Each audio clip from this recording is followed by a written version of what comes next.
Hai, Assalamualaikum warahmatullahi wabarakatuh. Pada video kali ini kami ingin kongsikan bagaimana untuk lakukan perubahan yang berkekalan, how to create lasting change menurut seorang pakar motivasi terkenal, Tony Robbins. Menurut Tony Robbins, langkah pertama adalah untuk naikkan standard anda. Raise your standard. Bagaimana untuk raise your standard? Apabila beliau ditanya apakah yang beliau lakukan, Tony Robbins telah catatkan semua perkara yang tidak lagi beliau mahukan dalam kehidupan dan mula meletakkan perkara-perkara yang diinginkan. Dan semua yang diinginkan dan diimpikan mempunyai standard yang tinggi.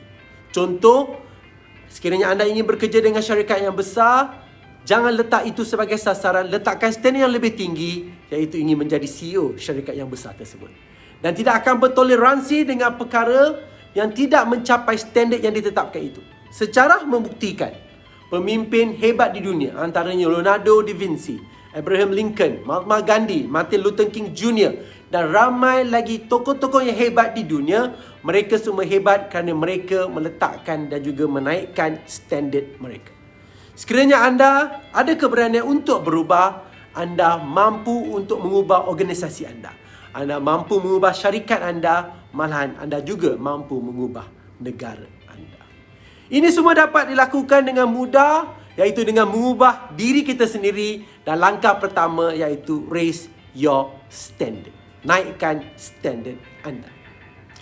Selepas menaikkan standard anda, Tony Robbins juga telah berkongsi langkah kedua, memastikan perubahan ini berkekalan, adalah dengan tukar tahap kepercayaan yang terbatas ataupun terhad ini.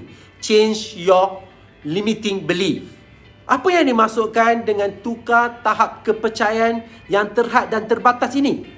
Ini bermaksud apabila anda naikkan standard anda, tapi dalam masa yang sama anda rasa tidak yakin, anda rasa tidak mampu untuk capai tahap tersebut, itu sebenarnya anda telah sabotaj diri sendiri.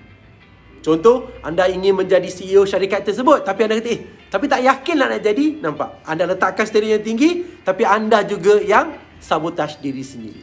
So, rasa-rasa ketidakpastian, ragu-ragu ini, rasa tiada keyakinan ini secara tidak sedar akan membuatkan anda gagal melakukan tindakan seterusnya. Keyakinan kita ini sebenarnya akan mencorak tindakan yang kita akan buat.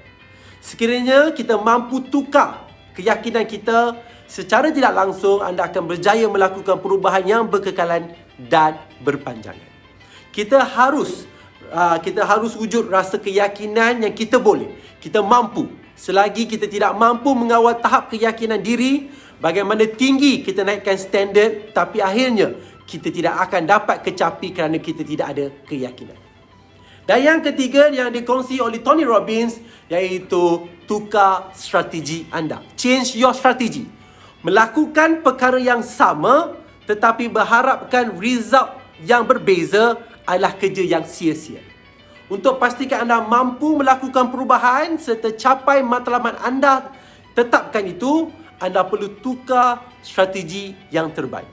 Anda perlu ada strategi yang terbaik. Menurut Tony Robbins, sekiranya anda letakkan standard yang tinggi, letakkan keyakinan yang anda mampu capai, anda akan pasti jumpa strategi dan formula tersebut.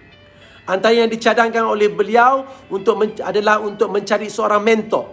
Seorang mentor yang telah berjaya mendapat result dan yang anda inginkan, yang anda impikan. Dan pelajari daripada situ, belajar cara mereka melakukan tugasan, cara mereka berfikir, cara mereka berurusan. Dengan ada mentor, anda bukan sahaja menjimatkan masa kerana tidak perlu bermula dari awal. Anda hanya perlu sesuaikan diri anda serta peniaga anda. Cuba adjust dan pastikan ia berkesan dan mungkin anda boleh lakukan jauh lebih hebat daripada mentor anda. Kesimpulannya, menurut Tony Robbins, pakar motivasi, untuk berubah kita perlu 3 perkara ini. Nombor 1, raise your standard. Nombor 2, change your limiting belief. Dan yang ketiga, change your strategy. Semoga perkongsian ini memberi manfaat kepada kita semua. Assalamualaikum warahmatullahi wabarakatuh.